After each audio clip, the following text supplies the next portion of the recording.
श्रावण महीने की अष्टमी बहुत सुंदर दिवस है। बहुत बहुत बधाइयां महाराज।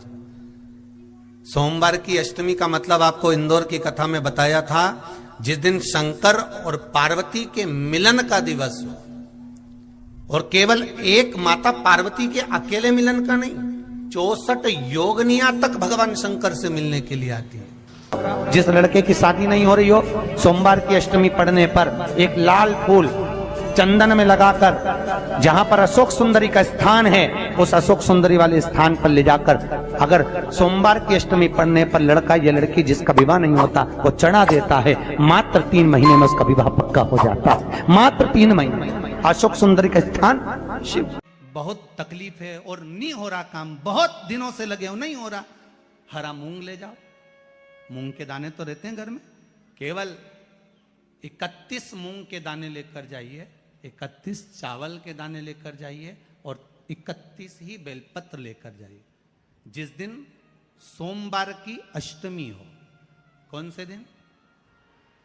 सोमवार की अष्टमी हो, उस दिन शंकर जी के मंदिर में जाओ, 3 चीज लेकर जाओ, मूंग के दाने, चावल, बेलपत्र। चावल जो 31 लेकर गए हो, अपनी कामना कर कर शंकर जी की देहली पर रख दो, चौखट पर, कहीं पर भी एकांत में उसको रख दिया जाए। मूंग के जो दाने लेकर गए हो 31, वो नंदी के पास में, जो नंदी का पांव ऊंचा रहता है उस पांव के पास रख दीजिए। और जो 31 बेलपत्र लेकर गए हो, वो 31 बेलपत्र अशोक सुंदरी वाली जो जगह है, आपको पहले बताया है कथा में, अशोक सुंदरी जी का स्थान, ये शिवलिंग, ये जलाधारी जहां से पानी बहता है, उसके बीच में एक मोटी सी लाइन होती है, जो शंकर भगवान की छोटी लड़की अशोक सुंदरी का स्थान है। शिव जी के 13 बच्चे हैं, 13 बच्चे में सबसे छोटी लड़की अशोक सुंदरी यहीं पर विराजमान होती है, जहां से पानी नीचे गिरता है। प्रत्येक शिवलिंग के सामने एक मोटी सी लाइन होगी, उस मोटी सी जो लाइन है अशोक सुंदरी, वहां पर जो 31 बेलपत्र लेकर गए हो, अपनी कामना कर कर पीला चंदन, लाल चंदन लगाकर उस पर समर्पित करते जाओ। उसकी डंडी जहां से पानी बहता है उस ओर होना चाहिए। आप निवेदन कर कर देखो, एक सोमवार की अष्टमी पर कर कर देखना, दूसरी सोमवार की अष्टमी आएगी, अपने आप आपका काम हो गया होगा। बाबा से निवेदन तो करो, क्यों भटक रहे? एक मात्र शिव मंदिर में झाड़ू लगा रही हैं अहिल्याबाई, साधारण सा भाव है, केवल एक झाड़ू। कई लोग कहते हैं महाराज जी, आप कहते हो मंदिर में जाकर झाड़ू लगाओ, पोछा लगाओ, तो जो हमने मंदिर में रख रखा है स्वीपर आदि कादिक, जो भी सेवा करने वाला है, काम करने वाला है, वर्कर है, वो कर रहा है, तो हम क्यों करें? अरे भाई, एक बात याद रखना, आप सबसे पूछना चाहूंगा, आप लोग कहते हो कि मंदिर की सफाई जो वर्कर रखा है उसे करना चाहिए, मंदिर की सफाई जो पुजारी रखा है उसको करना चाहिए। मैं आपसे पूछना चाहता हूं कि आपके घर में जो तिजोरी है, दिवाली पे उसकी सफाई कौन करता है? नौकर करता है? अरे बोलते तो जाओ। नौकर करेगा? नहीं। वर्कर करेगा? नहीं। स्वीपर करेगा? नहीं।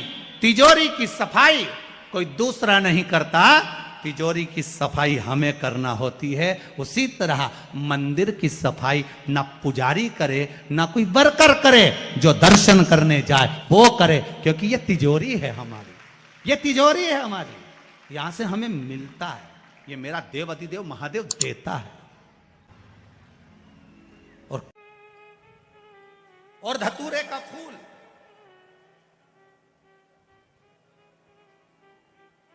कांटे वाला धतूरा, और उसमें लगने वाला एक पुष्प, आस्था चैनल पर आप लोग देख रहे होंगे धतूरे के फूल का दर्शन।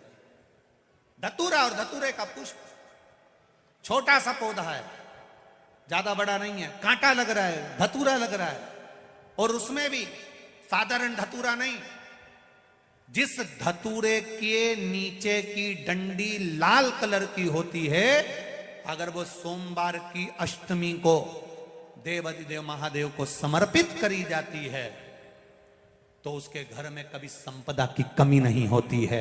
वो धतूरा है। साधारण नहीं है। धतूरे में भी लाल डंडी, जैसे धतूरा गोल होता है उसके नीचे एक छोटी सी डंडी, देखा है आप लोगों ने? अरे देखी कि नहीं देखी बोलो? धतूरा देखा है ना?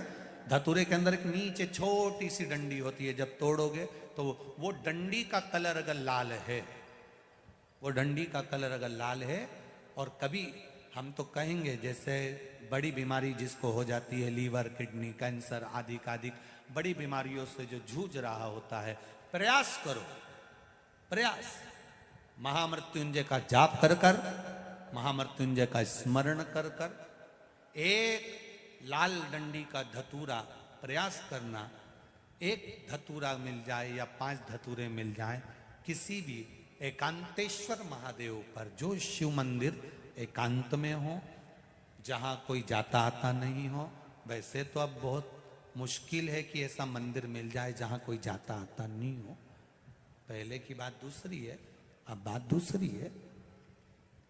फिर भी कहीं आप रोड पे से निकल रहे हो, एकांतेश्वर महादेव अगर आप कहीं दिख जाए, बहुत बीमारियों से ग्रसित हो, तो भी महामृत्युंजय जाप का स्मरण कर कर या किसी विद्वत ब्राह्मण जन से महामृत्युंजय मंत्र का जाप कराकर, या भगवान शिव के मंत्र का जाप स्वयं कर कर, वो भी ना बने तो पंचाक्षर मंत्र नमः शिवाय, षडाक्षर मंत्र ओम नमः शिवाय, या श्री शिवाय नमस्तुभ्यम जप कर वो लाल डंडी का धतूरा 5 एकांतेश्वर महादेव को आप समर्पित कर सकते। रोग थम जाएगा, जो दवाई खाओगे वो शरीर को लगना प्रारंभ हो जाएगी और आप स्वस्थ होना प्रारंभ हो जाएंगे। अगर बड़ा रोग है, देवी शंकर के मंदिर में जाओ, शिव जी का पूजन कर जब वापिस आओ तो शंकर भगवान के मंदिर में जो बाहर नंदी बैठता है उसके कानों में ओम नमः शिवाय बोलकर अपने मन की कामना उसके कानों में बोलकर आप आ जाइए, आपकी कामना 3 महीने में पूरी हो जाती है। नंदी के ईश्वर भगवान का स्मरण करिए। अगर 7 बेलपत्र आप शंकर को समर्पित करते हो तो 1 बेलपत्र नंदी भगवान पर भी जबरदस्त अवश्य समर्पित करें। नंदीश्वर भगवान शिव को समर्पण, 1 बेलपत्र नंदीकेश्वर की ओर चढ़े।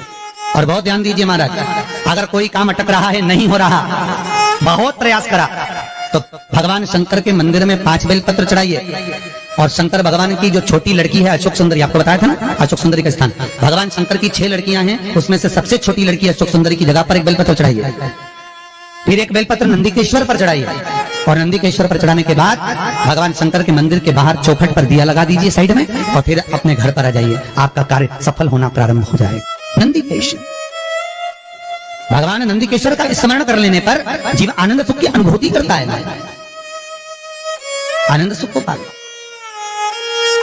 भगवान नंदीकेश्वर का पूरी दुनिया में केवल एक केदारनाथ ही एक ऐसा है जहां पर ओम कुंड विराजमान है। कौन सा कुंड है वहां पर? ओम कुंड। जो बच्चा हकलाता है, तोतला बोलता है या गूंगा होता है, जिसकी वाणी नहीं होती, वो अगर ओम कुंड पर जाकर ओम बोलने का प्रयास करता है तो जितनी देर तक उसके मुंह से घुन्न की आवाज निकलती है उतनी देर तक ओम कुंड में से पानी का बुलबुला निकलता रहता है। और 7 या 8 बार बोलने से व्यक्ति हकलाना छोड़ देता है, तोतला बोलना छोड़ देता है और उसकी वाणी आ जाती है। वो ओम कुंड केदारनाथ जी में बसता है।